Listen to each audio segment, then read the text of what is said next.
اگه یه بار این پیراشکی خوشمزه رو درست کنی میشه پایه ثابت همه غذا. پیازاتون رو خورد کنی، بعدش هم داخل روغن سرخ کنی.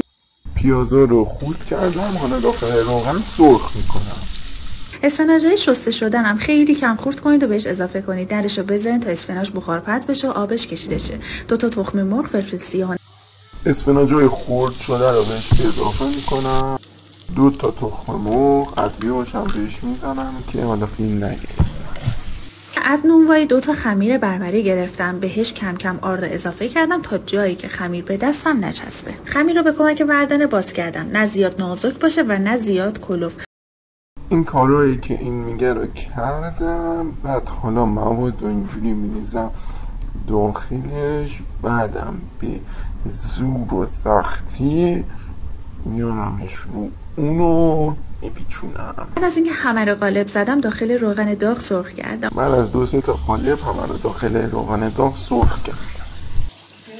خب حالا بریم مزهش رو تست کنیم ببینیم چجوریه.